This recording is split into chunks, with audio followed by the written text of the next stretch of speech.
Assalamualaikum warahmatullahi ta'ala wabarakatuh. Selamat pagi anak-anak, semoga kalian semua selalu sehat dan tetap semangat belajar pada hari ini.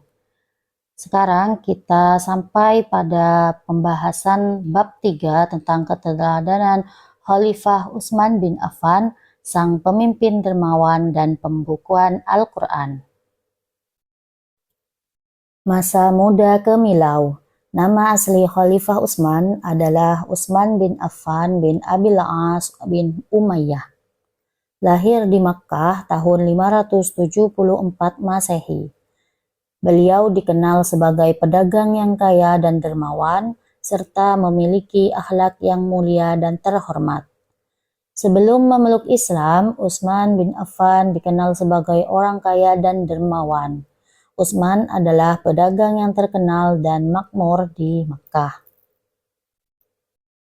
Khalifah Utsman bin Affan memeluk agama Islam atas ajakan Khalifah Abu Bakar As-Siddiq.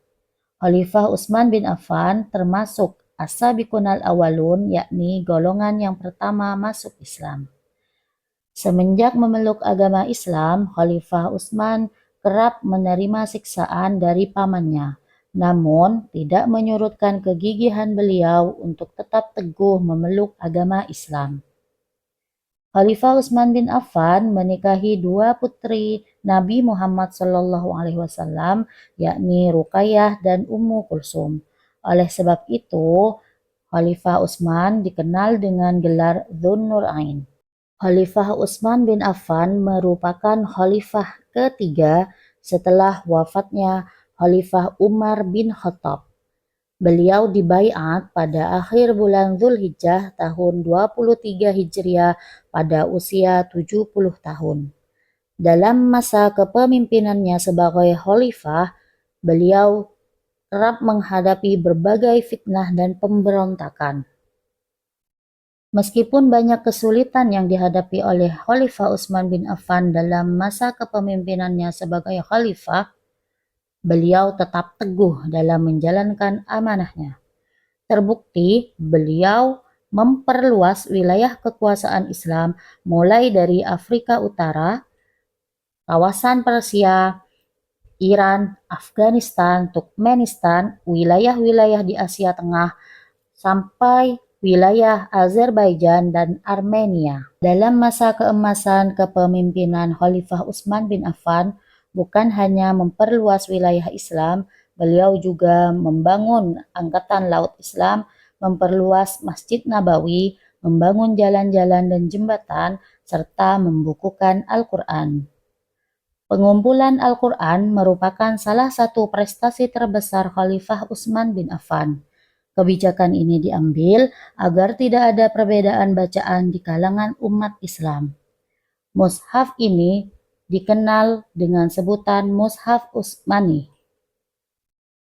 Kedermawanan dan kesabaran Khalifah Utsman bin Affan merupakan contoh teladan bagi umat Islam. Beliau dermawan dan suka membantu sesama, lemah lembut dan penyayang, sabar dan tabah dalam menghadapi cobaan, serta pemalu dan rendah hati. Utsman bin Affan adalah orang yang sangat dermawan. Ia tidak pernah ragu untuk menggunakan hartanya di jalan Allah. Kisah Khalifah Utsman bin Affan yang penuh inspirasi adalah ketika beliau membeli sumur Raumah dan mewakafkannya untuk umat Islam. Beliau juga mempersiapkan pasukan dalam perang Tabuk, menyumbang 300 unta, 50 ekor kuda, dan 1000 dinar untuk kepentingan perang. Kisah kesabaran Utsman saat menghadapi fitnah. Kita dapat belajar banyak tentang kesabaran, kasih sayang, dan kepercayaan, serta kedermawanan beliau yang tak tergoyahkan dari pengalaman Khalifah Utsman bin Affan. Khalifah Utsman bin Affan wafat dalam keadaan syahid pada usia 82 tahun pada tanggal 20 Mei 656 Masehi. dalam kepemimpinan selama 12 tahun meninggalkan begitu banyak warisan yang sangat berharga bagi umat Islam, dan beliau dimakamkan di Baqi, kota Madinah. Pelajaran yang bisa kita ambil dari kisah keteladanan Khalifah Utsman bin Affan adalah tentang kedermawanan beliau dalam membantu sesama, keteguhan dalam menjaga kitab suci Al-Quran, dan kesabaran dalam menghadapi cobaan. Marilah kita meneladani kisah Khalifah Utsman bin Affan dalam kehidupan sehari-hari, terutama dalam kesabaran dan kedermawanan. Khalifah Utsman bin Affan adalah seorang pemimpin yang terhormat. Semoga beliau selalu dirahmati oleh Allah Subhanahu wa Ta'ala. Amin ya Rabbal 'Alamin.